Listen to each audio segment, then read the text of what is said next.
Palakpakan po natin ang Diyos. Hallelujah! Pero alam niyo po ba na sinabi po ng Panginoon na sa last day, sa mga huling araw, sa sobrang pagkabisi ng mga tao, manlalamig ang pag-ibig.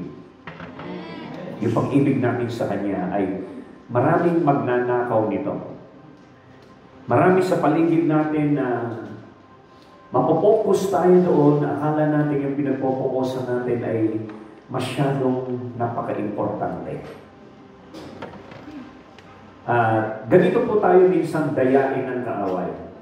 Yung tanggalin po tayo sa ating focus sa Panginoon.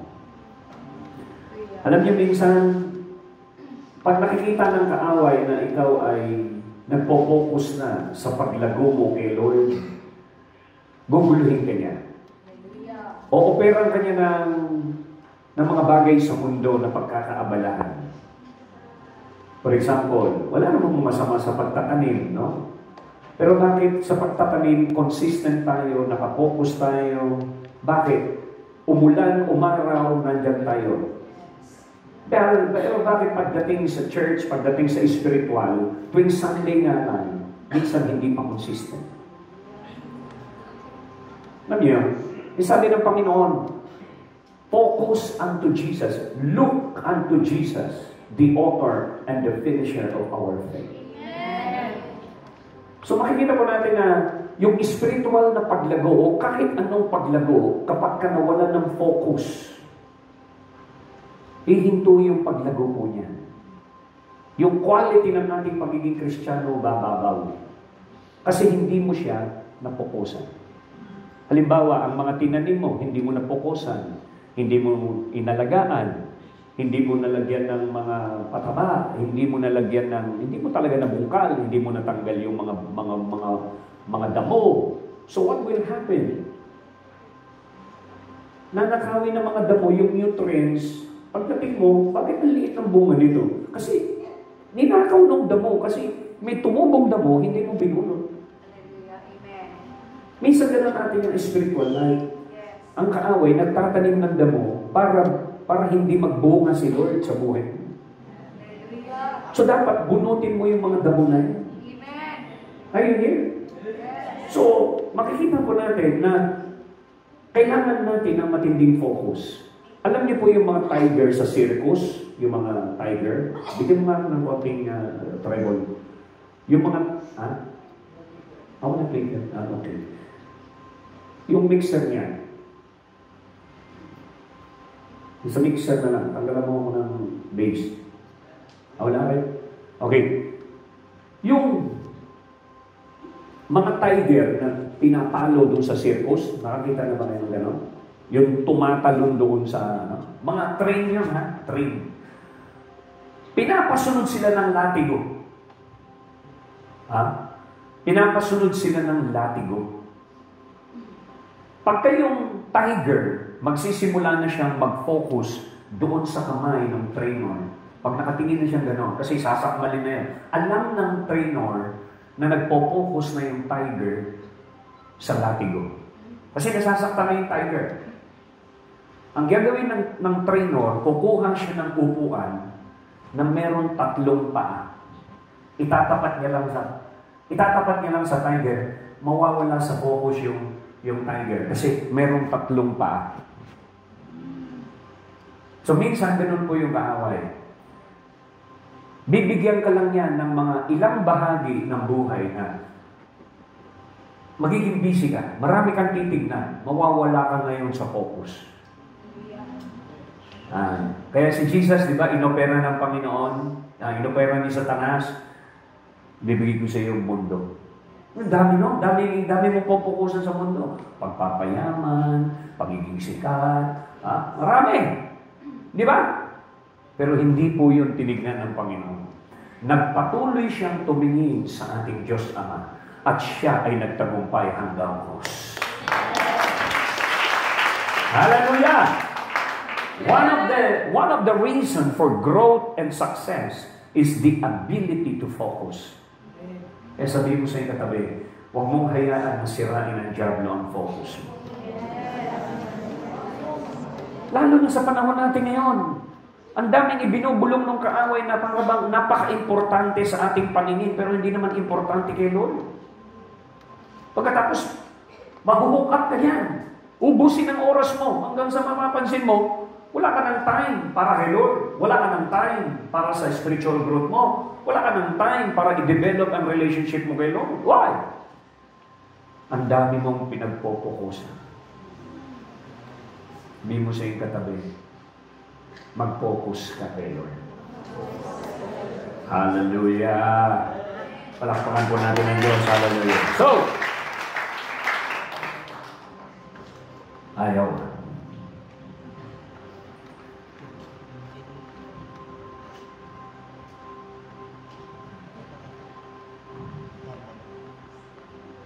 Okay. Ang title po natin is Guarding Your Spiritual Focus. Sa physical, sabi ko nga sa inyo, sa physical, meron po tayo pinagkakaabalahan na napakahalaga. Nakapokus po tayo dyan. Kabuhayan, pag-aalaga ng pamilya, di ba? Yun po ay mga mahahalaga sa atin. Correct? Kaya, dahil mahalaga sa iyo, meron kang sense of value. At lahat ng iyong pinapahalagahan, hindi pwedeng hindi ka mag-i-invest ng panahon. Amen. Lahat ng may value sa iyo, family, may value sa iyo, may oras ka sa pamilya mo. Asawa mo, may value sa iyo, may oras ka sa asawa mo. Sa bukid mo, may value sa iyo yan, may oras ka sa bukid mo. Kay Lord, may value ba siya sa iyo? May value ba siya sa'yo? Kung meron siyang value, bakit minsan wala siyang oras? Di ba? So doon minsan natin nakikita na bakit minsan nagkakaroon ng imbalance. Sa physical, marami kang pinapahalagahan. Pero dapat po, ang una-unang pinahalagahan natin ay ang Panginoon. Kaya nga, ang unang utos ng Panginoon, mahalin mo ang Diyos ng buong puso, buong kaluluwa, buong lakas. Pagdating sa tao, hindi mo siya pwedeng mahalin ng buong lakas. Sinabi ba ng Diyos, mahalin mo ang tao ng buong puso mo? Hindi. Ang sabi niya, mahalin mo ang kapwa mo ng katulad ng pagmamahal mo sa sarili mo. May sukat. Pero pagdating kay Lord, pagmamahal kay Lord, walang sukat. Amen. Di ba? Pero nakakalungkot minsan, si Lord ang nagpupunta sa Kanya, tira-tirang mga oras, tira-tirang mga lakas. Ha?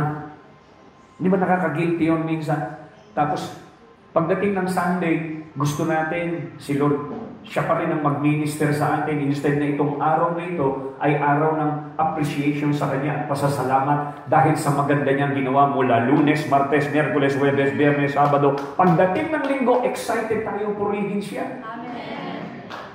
Di ba? Praise God.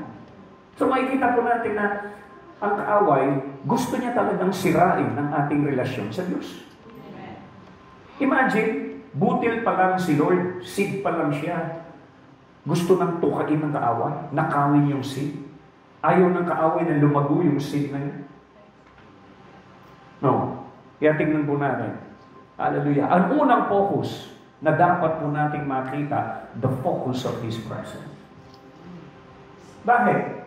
Sabi ng Panginoon, without my presence, you can do nothing. Without me in your life, you can do nothing. So dapat po samahan tayo ng Diyos. Alam niyo po, kapag hindi ka sinasamahan ng Diyos, yung pag-aalaga mo ng bukid, magiging boring. Magiging boring ka. Puro bungkal na lang ng bulkan. Kasi hindi ka sinasamahan ng Diyos. Pero pagkasama mo si Lord, hallelujah, maligaya ka kahit nahihirapan ka. Di ba? Hindi maganda rin. Di ba? Basta't masama kita. Basta't kasama natin ang Panginoon, masaya. Diba? Na makikita mo na ang Panginoon, pag sinamahan ka, nagiging maganda ang lahat sa paligid mo. Pati nga yung buwan, ma-appreciate mo, wow, ang ganda ng buwan. Thank you, Lord. Ganda ng buwan, ang ganda ng araw. Pero kapag abala ka sa maraming problema, hindi mo ma-appreciate yung nilikha ng Diyos na araw.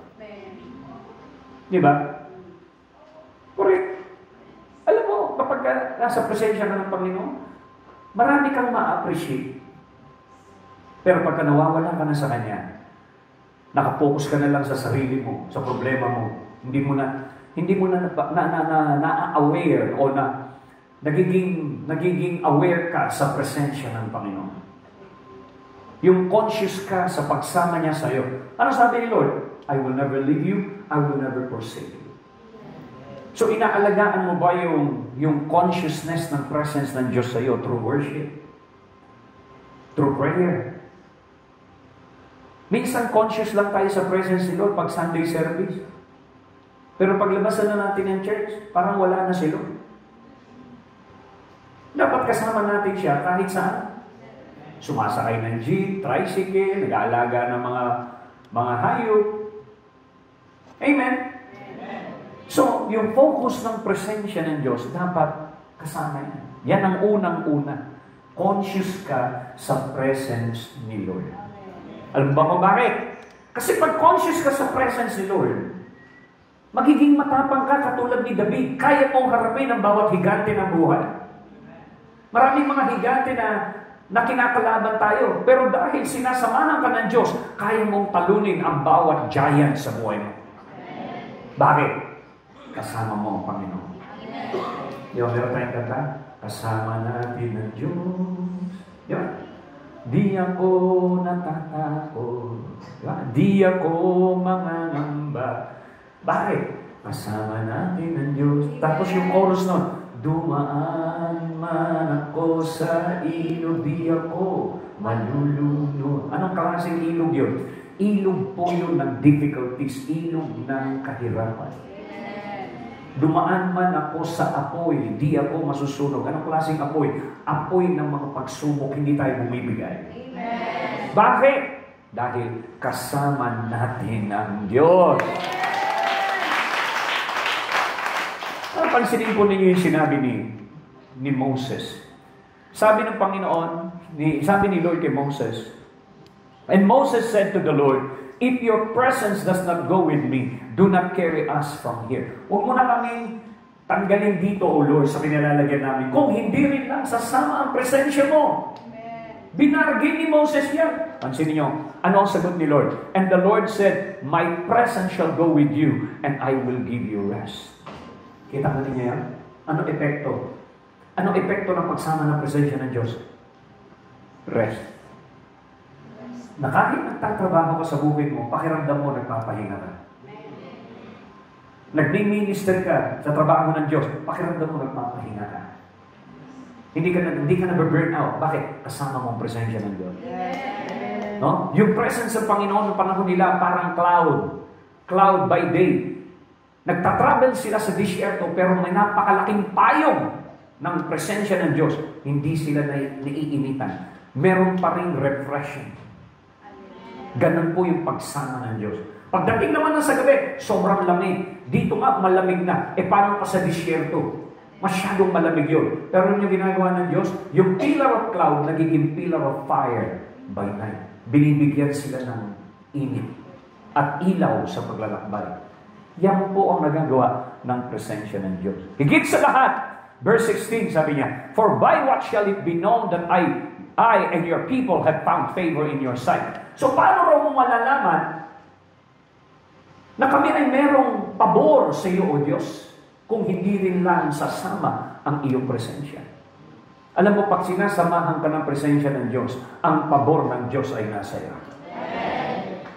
Yun ang isang distinguishing factor. At higit sa lahat, sabi niya, is it not in your going with us so that we were distinguished, I and your people from all other people from the face of the earth? Ano raw ang pagkakaiba mo sa tao sa mundo at sa Panginoon? Ang pagkakaiba mo ay ikaw ay sinasamahan ng presensya ng Diyos. Yung pagkakaiba natin. May pera nga sila, pero wala namang presence ni Lord. Mayaman nga sila, pero hindi naman sinasamahan ni Lord. Pero tayo, hallelujah, hindi naman tayo pinagkukulang ni Lord. Kasama natin si Lord. Hallelujah! So, kailangan po, ito yung priority po natin. Aware po tayo sa presensya ni Lord. No? Kasi pag hindi tayo naging aware, i-cultivate po ninyo yan through prayer, through worship, through devotion, upang lumago, mag-increase ang presensya ng Diyos sa ating pong buhay. Now, pangalawa po, ano ang epekto ng presence ni Lord? Rest. Ano pa? Magkakaroon tayo ng favor. Pangatlo, tayo po ay magkakaroon ng tayo po, ang presence po ni Lord will become the distinguishing factor in our life. Ikaw ay naiiba at kakaiba because of the presence of God over your life. Amen! So makikita po ninyo na ang laki po ng nagagawa ng presensya ni Lord. Naalala ko po tuloy yung isang verse doon po sa Old Testament. Panahon po ni Moses. Nagre-reklamo ang mga Israelite kung sino yung mga leader dapat na pinili.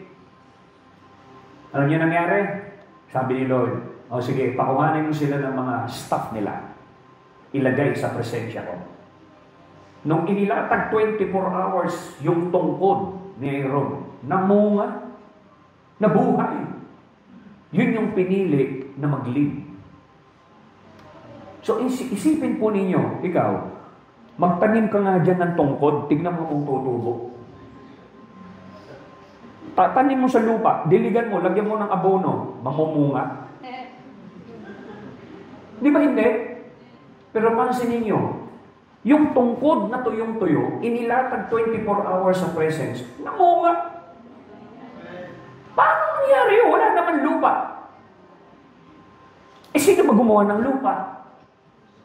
Si Lord. O, mas makapangyarihan ba ang lupa kaysa sa gumawa ng lupa? Mas makapangyarihan ang presence ni Lord. Yun yung ingredients ng paglago. Kahit na tuyong-tuyo na ang ministry mo, parang barren, Tagtuyo ang ministry mo. Pero pag inilagay mo sa presensya ni Lord, bubunga ang ministry mo. Lalago, tutubo. Kaya napaka-importante po, ito po yung alagaan natin, na yung pong presensya ng Diyos ay lagi po tayong sinasama. Amen. Amen. Hallelujah. At yung pang-apat, His presence bring what? Fruitfulness. God can turn your barrenness into fruitfulness. Naalala niyo po ba? Nung baog si Hannah, ang ginawa niya lang, nagbabad sa presence. Nagpray ng nagpray hanggang sa nabuntis. At ang ipinanganak niyang bata ay si Samuel. Hello? Naintindihan po ninyo? Hindi po pwedeng maging barren ka kung ikaw ay nasa presensya ng Diyos. Ang sabi ng Bible, you are like a tree planted by the streams of His presence. At ikaw ay namumunga sa kapanahunan. At ang iyong dahon ay hindi nalalanta. Amen. Bakit? Kasi ang ugat mo, yung spiritual root mo, nakaugat. Saan? Sa presensya ng Diyos. Amen. Hallelujah! Sabi mo sa iyong katabi, magbabad tayo sa presensya ng Diyos. Hallelujah! Glory to God! So makikita po natin na yan po ang unang-unang ingredients. Pangalawa po, tignan po natin. Okay? Sa Numbers, makikita po natin. Ito yung sinasabi ko po sa inyo sa kanina. So Moses gave the instruction to the people, is the 12 chief, including Aaron, brought him a rod. He put them before the Lord in the inner room of the tabernacle, sa holy place. And when he went to the next day, he found that Aaron's rod, representing the tribe of Levi, had budded and was blossoming and had ripe almonds hanging from it. Ibinabad lang yung tungkol ng 24 hours sa presence ni Lord. Nabuhay yung tungkol, nagbad, namulaklak at namunga. So anong gagawin? Ano ibig sabihin nung nagbad? Tumubo. Ano ibig sabihin ng namulaklak? Nagblossom. At yung pangatlo, namunga. So ang ministry mo ba, ang buhay mo ba, tumutubo, namumulaklak, namumunga ka ba? So itong tatlong bagay na ito dapat makita sa atin. At makikita lang ito sa atin kung tayo po ay nasa presence ni Lord.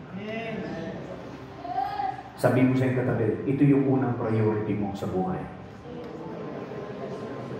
Marami po ako sinasabihan, mawala na ang lahat sa iyo, pera, lahat, mawala na. Huwag lang yung presence ni Lord. Huwag lang yung pagsama ni Lord. Dahil kung sinasamahan ka ni Lord, maa-attract mo lahat ng kabutihan ni Lord. Amen. Alam niyo, nung nag-stay yung Ark of Covenant sa house ni Obed-Edom, na-bless ang buong buhay at pamilya ni Obed-Edom dahil nag-stay yung Ark, which symbolizes God's presence. Amen.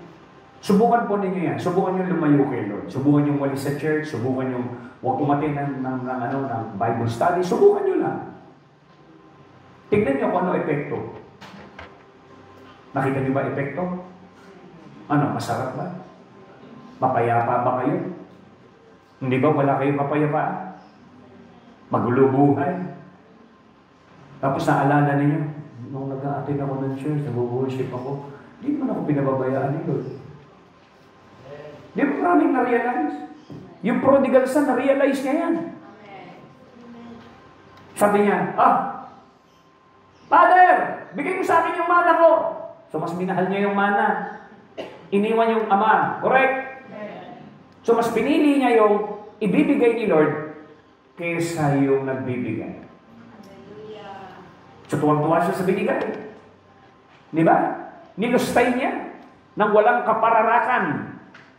Nilustay niya, tuwang-tuwa siya. Masaya siya. Pero sa dulo, anong nangyari? Nakabuti ba sa kanya? Na-realize niya, bakit ko minahal yung blessing kaysa blessor? Di ba? Yun po ay istorya ng tao. Pinilit mong kunin yung material blessing in exchange sa relationship. Yan nakakalungkot. Yumaman ka, pero wala ka ng kaugnayan sa Diyos. Nawalan ka ng relasyon. Para kang mga OFW na nakarating ng Hong Kong. Hong Kong pa lang. Nagpakulay ng buhok, yumaman. Pagbalik, hindi mo nakilala. Hong Kong pa lang na narating, hindi pa nakarating ng langit yan. Ang bihira. Pagdating dito, pa-English ka.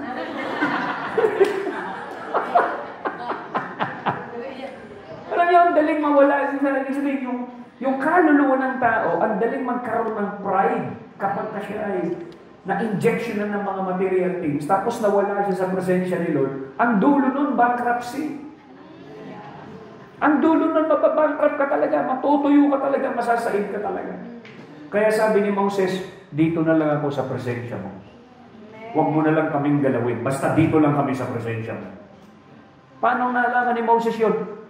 Dahil ang presensya ng Diyos ang pinanggagalingan ng ating lakas.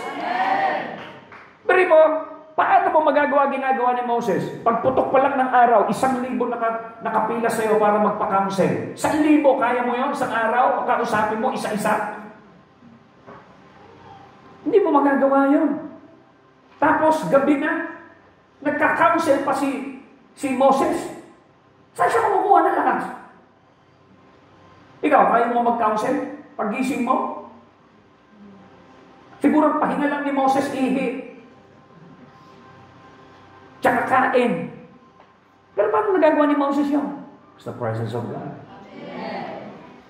Paano nagawa ni Moses at ng mga Israelita na makatakas kay Pharaoh at mahati ang Red Sea?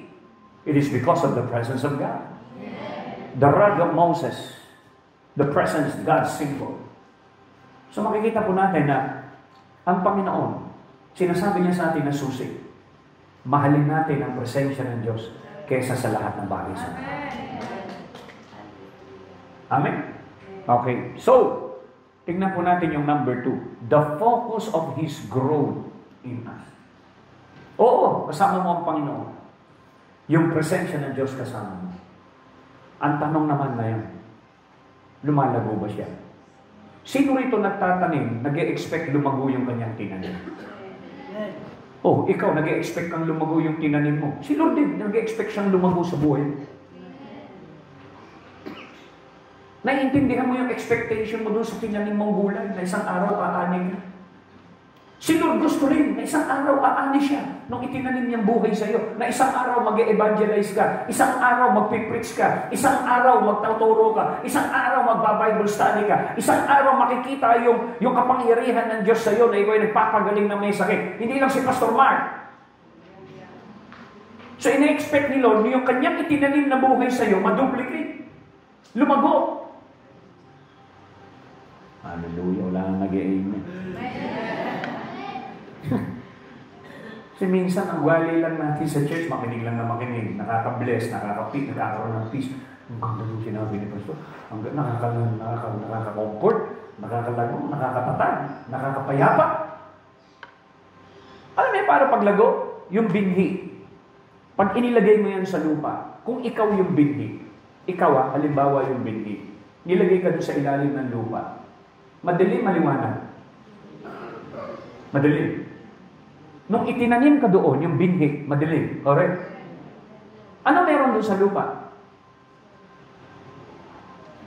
Nakakita na kayo ng butil ng karot? Hindi ba napaka-misteryoso? Gano'ng kalaki butil ng karot? Maliit din. Ba't hindi mo biyakin? Tingnan mo kung may karot. May karot ba? Nung biniyak mo? Wala. Wala, di ba? Pero bakit ganon? After a few months, nung itanim, pagdating doon may carrots na. Di ba magic? Ganon din si Lord. Akala mo walang nangyayari sa iyo. Itinaniman ka ng buhay ng Panginoon. Pero it's a mystery. That's why this is a mystery. Christ in you, the hope of glory.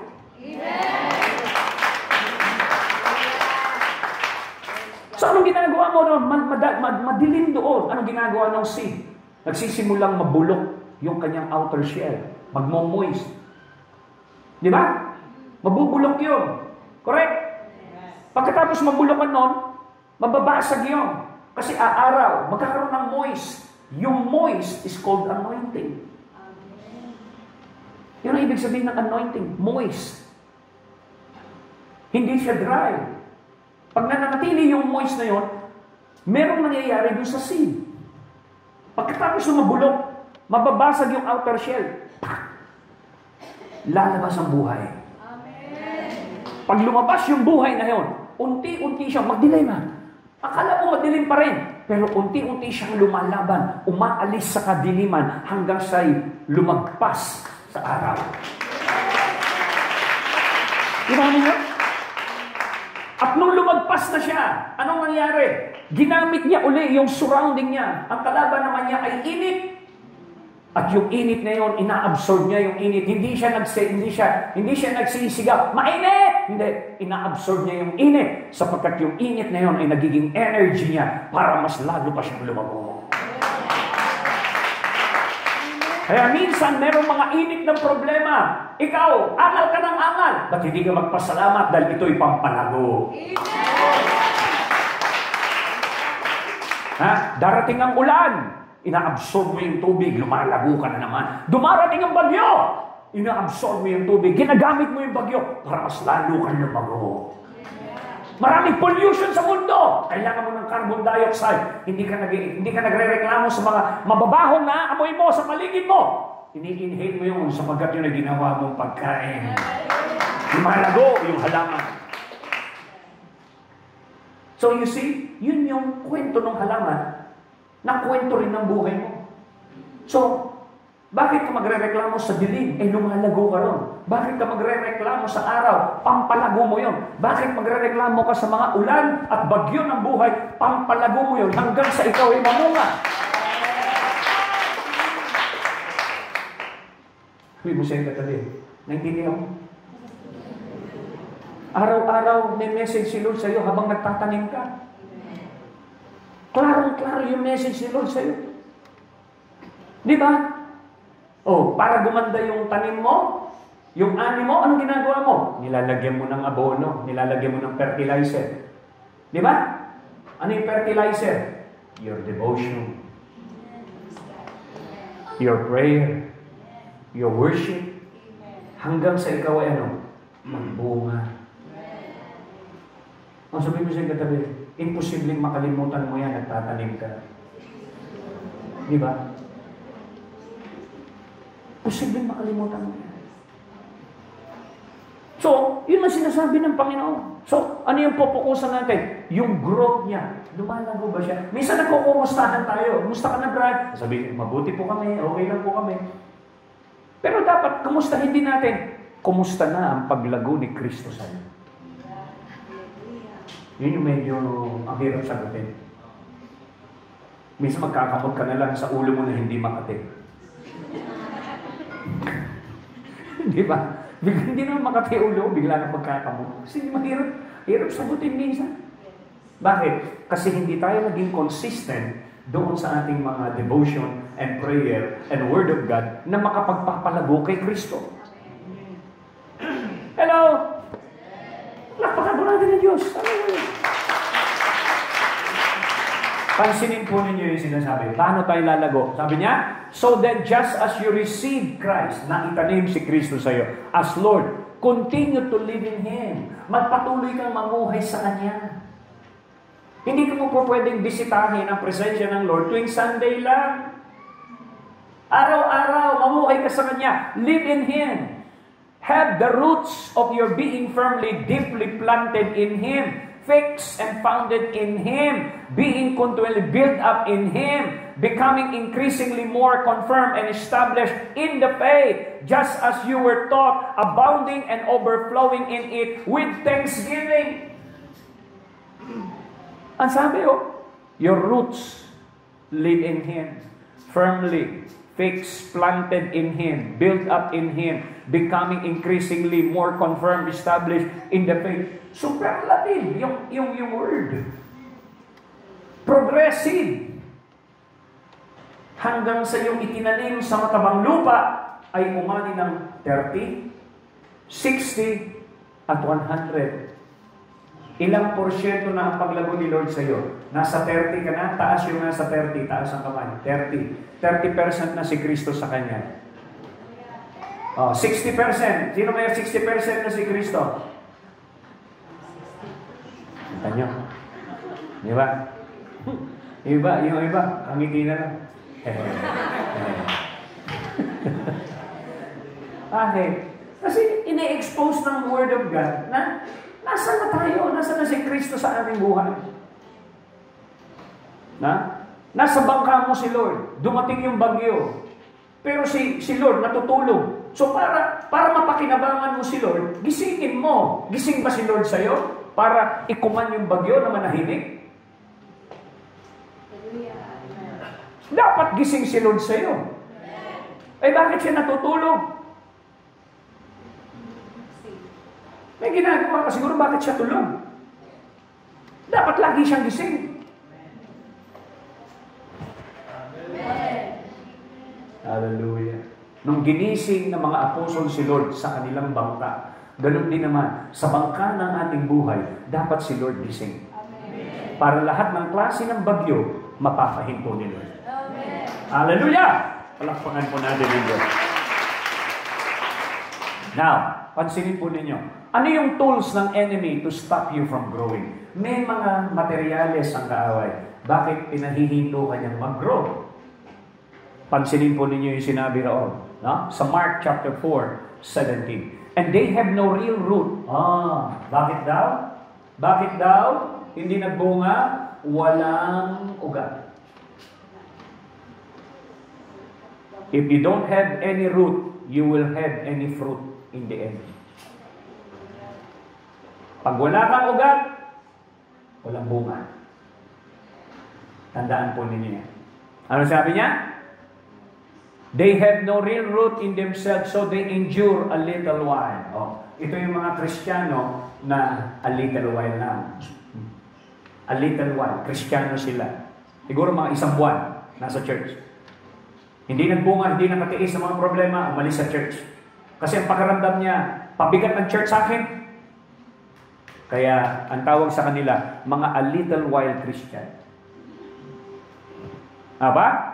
Then, when trouble or persecution arises on account of the word, which is Logos, which is Christ, they immediately are offended. Yung palang madaling ma-offend, mga Kristiyanong walang ugat.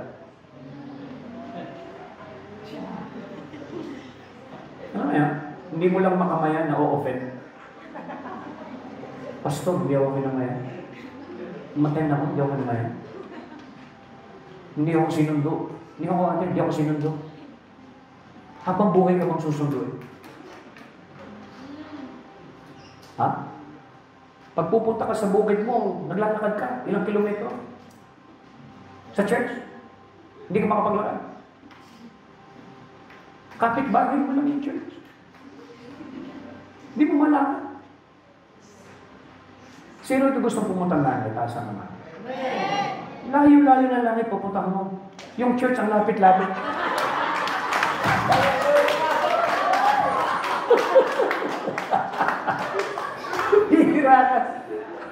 Layo ng church.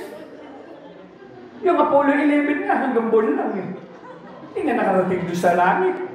Layo nun. Yung church nandiyan lang, di mo mapuntahan. Hallelujah. Praise God, sabihin mo sa katabi, huwag kang papalya ng church na. Di ba? Ano sabi rito? Madali silang ma-offend and become displeased and indignant and resentful. Ano ibig sabihin ng resentful? Magiging maramdamin. Nagtatanim ng sama ng loob. Ang dami mong itatanim, sama ng loob pa.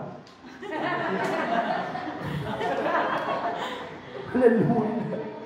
Sabi mo sa katabi, mag-ingat kasi tinatanim mo. Di ba? Ano sinabi? After that, they stumble and fall away. Ayaw, they stumble na siya. Pa-fall away na siya. Ayaw ko na dyan sa church na yan. Masakit magsalita yung pastor dyan. Paano ka mag-uugat? Kung hindi ka bubungkalin? Hindi ka alagaan. Hallelujah. Hindi mo sa ikatabi, may naintindihan ka? No. Ayan o.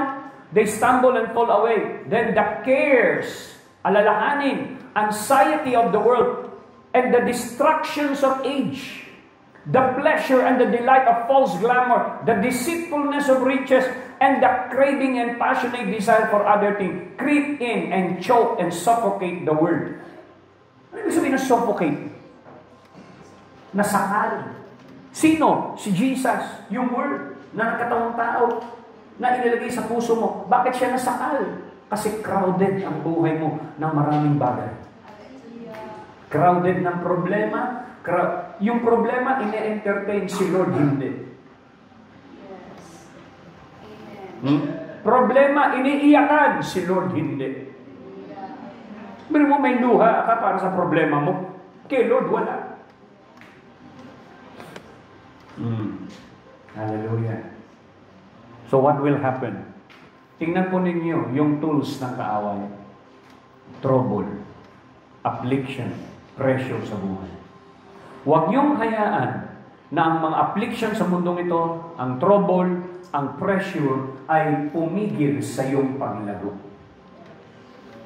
Amen?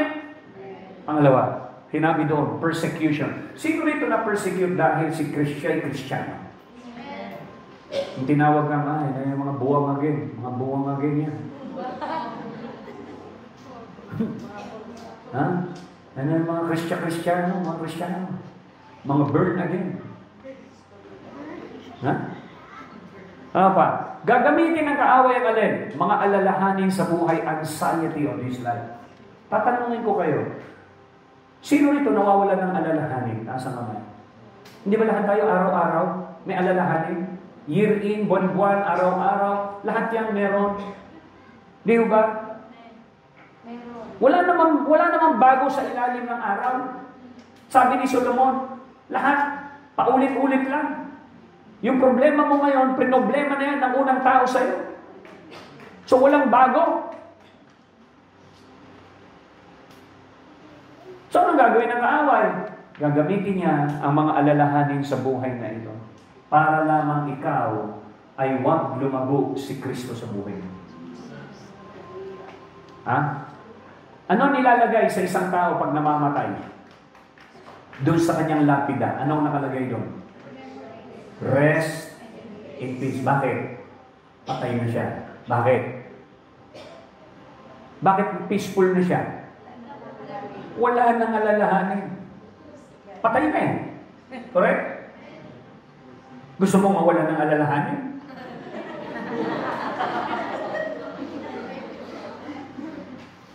Makinig niyo. It is true na gusto mong mawala ang alalahanin mo, pwede. Mamatay ka sa sarili mo. Amen. Kaya yun ang unang-unang sinasabi ni Lord. Bakit hindi ka sumunod sa akin? Kunin mo ang cross, magpapako sa cross sa sarili, mamatay sa sarili, para ikaw ay makawala sa pag-aalala. So yun ang susi. Sinabi ni Lord yung susi. Deny yourself. Wala ka ng problema. Cast your cares upon the Lord. So lahat ng alalahanin mo, ipasa mo kay Lord. Amen. Hallelujah. So makikita po natin, ano pa yung distraction of age? Ano ang mga nakaka-distract sa mundong ito? Social media, FB, Messenger. Instead na minsan, nakapokus ka na sa paglago mo kay Lord, nakapokus ka pa rin sa cellphone mo. Addict ka sa cellphone, hindi ka addict sa Word. Ha? Addict ka sa cellphone, pero hindi ka addict sa presence. Maayos naman yung buhay natin kahit wala tayong cellphone, no? Oh, di ba? Nung magkaroon ka ng cellphone, dumami ka agaw ni Lord sa buhay mo. Kasama mo cellphone mo, umiiyak ka. Kasama mo cellphone mo, tumatawa kang mag-isa.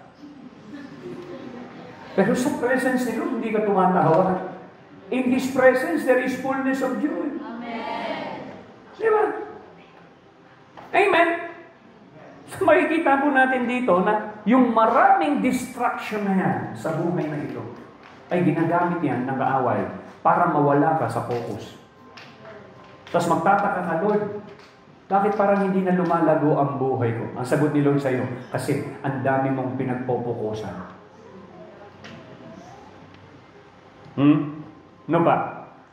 Pleasure and delight of this world. Ano yung mga pleasure? Alam niyo, hindi naman masama ang pleasure kung tutuusin. Pero kung yan na lang parati ang titignan mo at gusto mo maranasan sa mundo, what will happen?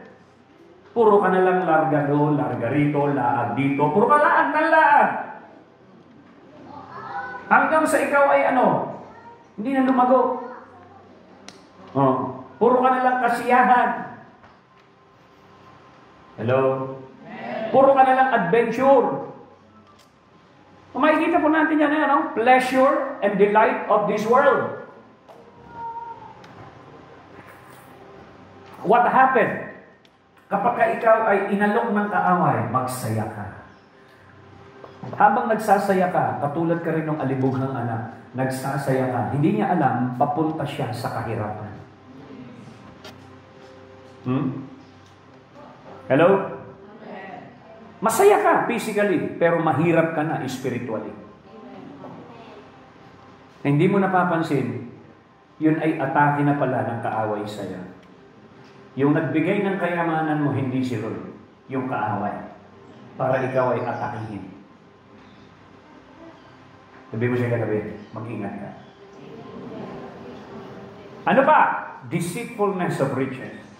Nalinlang ka ng pagpapayaman. Mahirap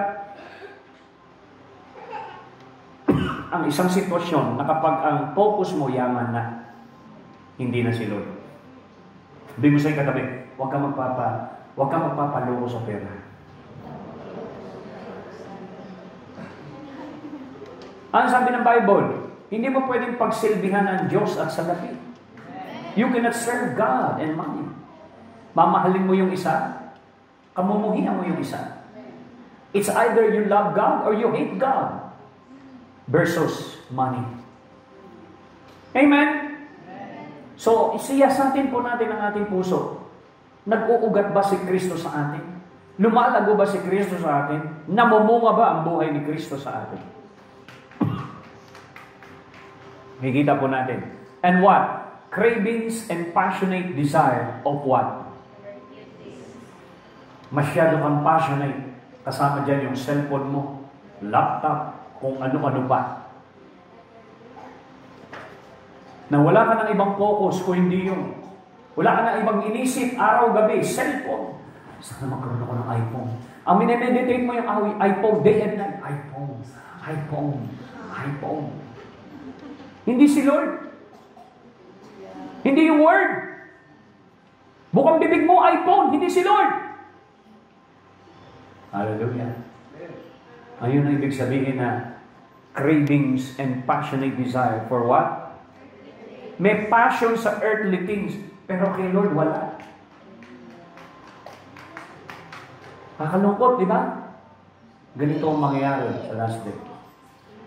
Kaya pagka nawalan ka na ng focus, magsisimula kang magkaroon ng spiritual deterioration. Dito maaapektuhan ang iyong kapayapaan, kagalakan kay Lord. Mawawalan lahat. Yung tunay mong kayamanan. Pinabayaan mo. Sino ang tunay mong kayamanan? Si Lord. Yung kanyang presensya. Yung kanyang word. The Holy Spirit. Ito ang mga tunay na kayamanan. Hallelujah. Tandaan niyo yung sinabi ng Panginoon patungkol sa blessing. The blessing of the Lord make it rich and He add no sorrow with it. Amen?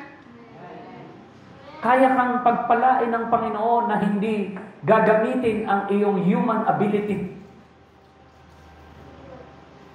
Hello? Now, pumunta tayo sa last. Yung pangatlo, The focus of moving forward to your destiny. Everybody say, moving forward. Moving forward. Minsan kasi, kapag wala ka na sa focus, nawawala ka na sa takbo. Na-slow down ka na. At dumating yung time, pag wala ka ng gasolina, nakaparada ka na, nakaparking ka na, naka-stop ka na. Sabi mo siya yung katabi, umaandar ka pa ba?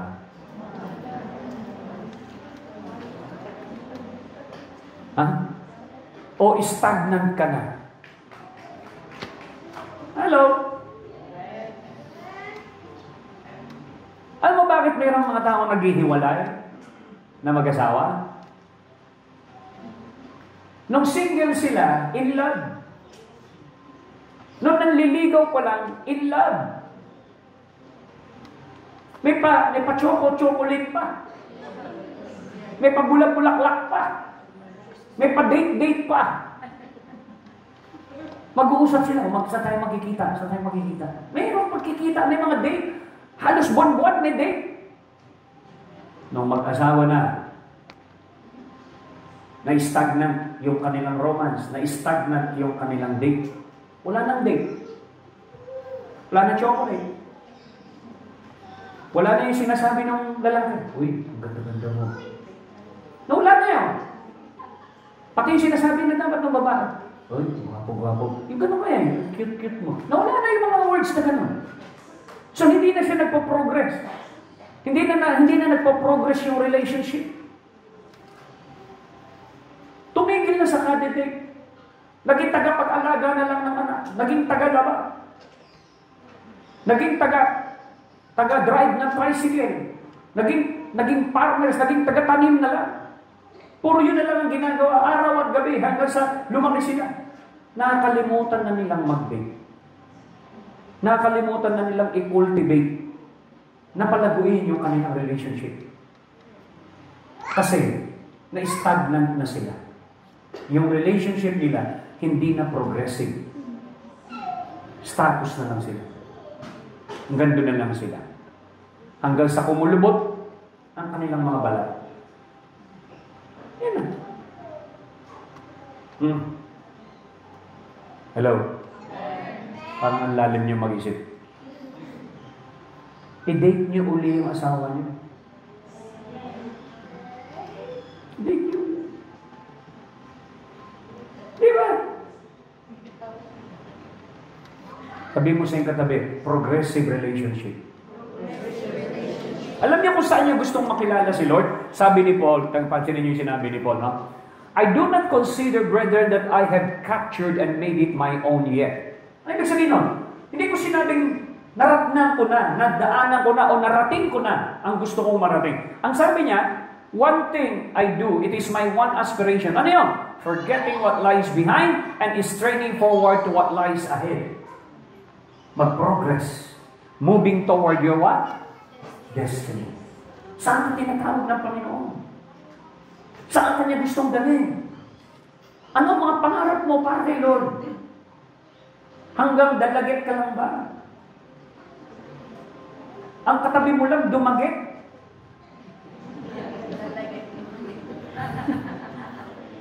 Hallelujah.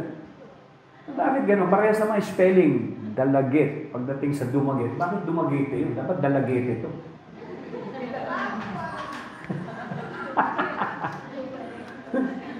Di ba? O, pansinin nyo. Ano sabi ni Paul? I press on toward the goal to win the supreme and heavenly prize to which God in Christ Jesus is calling me what? Upward. Hanggang sa siya ay kunin. Upward. May reward. Who is your reward? The fullness of Christ. Anong reward mo? Makapasok ka sa bunga ni Kristo. Hindi lang 30%. Hindi lang 60% ng buhay niya. 100%. Hallelujah! Hanggang sa dumating tayo na katulad ng sinabi ni Pablo, hindi na akong nabubuhay. Si Kristo na ang nabubuhay sa akin. Ibig sabihin, lumago na si Kristo sa kanya. Kaya pansinin niyo nung lumago si Kristo sa kanya, katakot-takot na hirap ang dinanas ni Pablo, katakot-takot na pagsubok, katakot-takot na hamon ng buhay, ang daming kulungan, ang daming persecution, alalahanin sa buhay. Pero pinagtagumpayan niyang lahat yon. Bakit niya napagtagumpayan ang lahat ng hamon? because Christ begin to live in him. Hindi lang na itanim si Kristo, lumago si Kristo. He moved forward to destiny. Glory to God. So, makikita po natin, sabi ni Pablo, so, let those of us who are spiritually mature and full grown have this mind and have this conviction. Ano yun? Na yung art of forgetting what lies behind and the art of moving what is before. Moving forward. I always say moving forward. Ang sinabi niya? And in any respect, you have different attitude of mind. God will make that clear to you also. But only let us hold true to what we have already attained and walk and order our lives by that. Ano ibig sabihin nun? Meron ka nang na-attain, huwag ka nang bumaba pa ron. Kung hindi, i-order mo, i-regulate mo ang iyong buhay sa mga natutunan mo kay Kristo. Yun ang magdi-define ng buhay mo sa earth. You have regulated your life. Ano sinabi doon? Only let us hold true to what we have already attained. Ano na yung na-attain mo sa paglago mo kay Kristo? At yung na-attain mo kay Kristo, lakaran mo raw at i-order mo ang buhay mo ng mga bagay na natutunan mo sa Panginoon. Palakpakan po natin ang Diyos. Sino rito maraming natutunan ngayong umaga? So I pray that the Holy Spirit will help you continue to grow. At ma-reach, as we move forward, ma-reach po natin kung destiny, ang mga kabataan ay properly na tuloy-tuloy ang paglago ng Panginoon at sila'y maging leader. At sila ay humawak ng responsibility one day. At ang mga kaluluwa dito sa dalagit ay madala natin sa paanan ng Panginoon. Palakpakan po natin yung Diyos. Hallelujah. So, lastly, hallelujah. Ano yung makikita po natin dito? Prune anything that stagnate your movement. Lahat ng nakapagpapabagal sa paglago mo sa Panginoon, putulin mo. Amen. Kung pinababagal ka ng cellphone mo, iwasan mo. Amen. Kung ano lang yung dapat mong gawin sa cellphone mo, yun lang ang gawin mo. Huwag kang magbababad ng kung ano-ano. Okay? Sabi niya, ano ba ang nakakapigil sa paglago mo? Bad habit? Tanggalin mo yung bad habit niyan. Palitan mo ng good habit. Hello? Ano ba yung mga nakakapag-stagnate sa buhay mo? Tingnan mo. Sobrang babad, sobrang usap-usap sa mga marites. Iwanan mo na yung mga marites na yan. Hello? Ano pa? Is it wrong people? Kung meron mga tao sa buhay mo na nakapagpapababa ng spiritual life mo, iwasan mo na. Correct? Hallelujah. So, ano pa? Is it wrong mindset? Meron ka bang dapat baguhin sa iyong pag-iisip? The Bible said, we need to renew our mind. Hanggat hindi nababago isip mo, hindi mababago buhay mo. Sabi mo sa iyong katabi, hanggat hindi nababago isip mo, hindi mababago buhay mo. So, constant po yan, progressive po yan na binabago ang ating puso't isipan. Paano nababago? Ng salita ng Diyos. Kaya man shall not live by bread alone. Hallelujah. Next, is it about the past? Bakit hindi ka lumalago? Kalimutan mo na nakaraan. Yung iba nabubuhay pa sa nakaraan.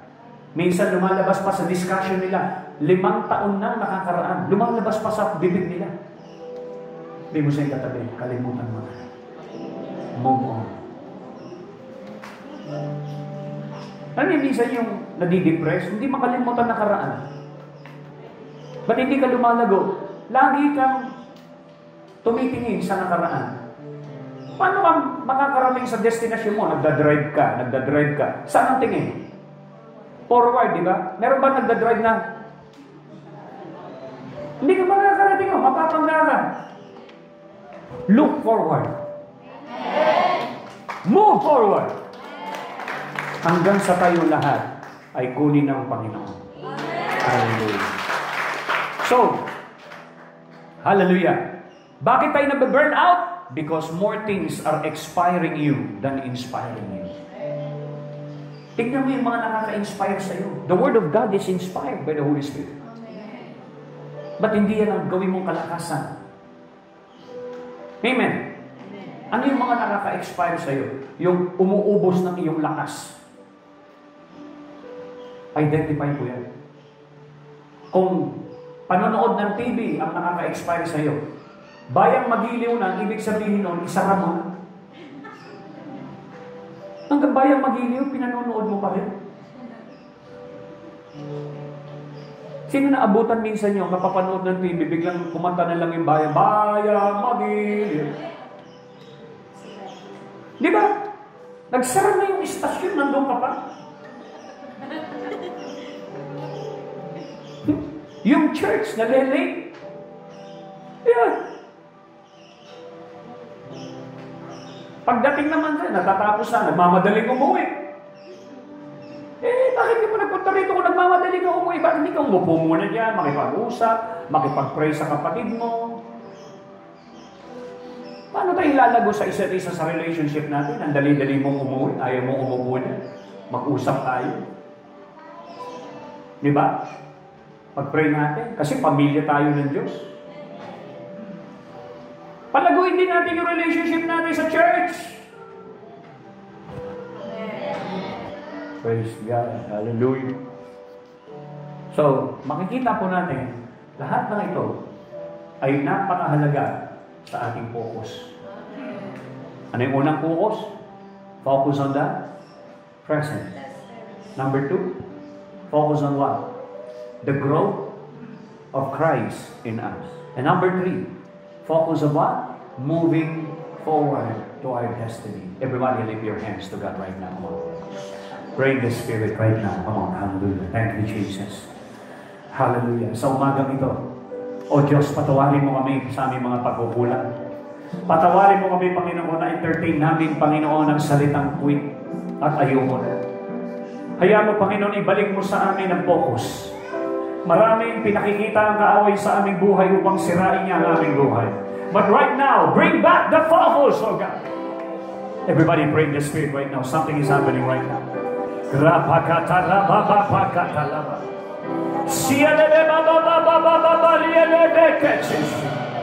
Ikaw ang aming kalakasan, O Diyos. Ikaw ang aking kalakasan, O Diyos. And now, let the weak say, I am strong. Let the poor say, I am rich. Because of what the Lord has done for us. And now let the weak say, I am strong.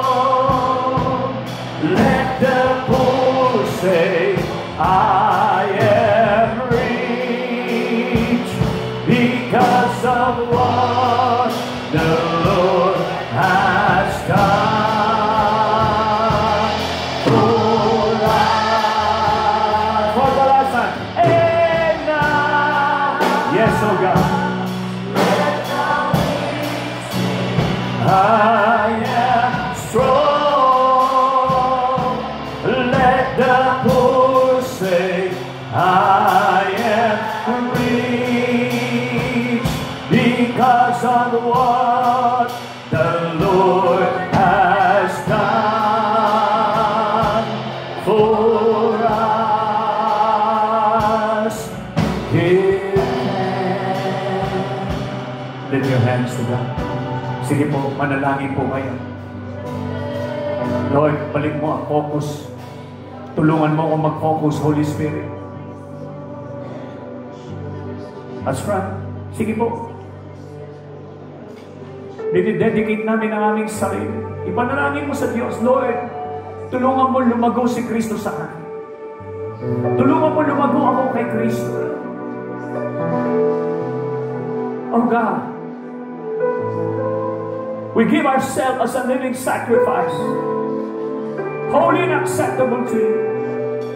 Pagpalain mo, Panginoon, ang iyong mga anak. At ang lahat ng kompletong pagpapalang ito ay na kay Kristo. Salamat, Panginoon. Ikaw po patuloy na manguna. Sa pangalan ni Jesus.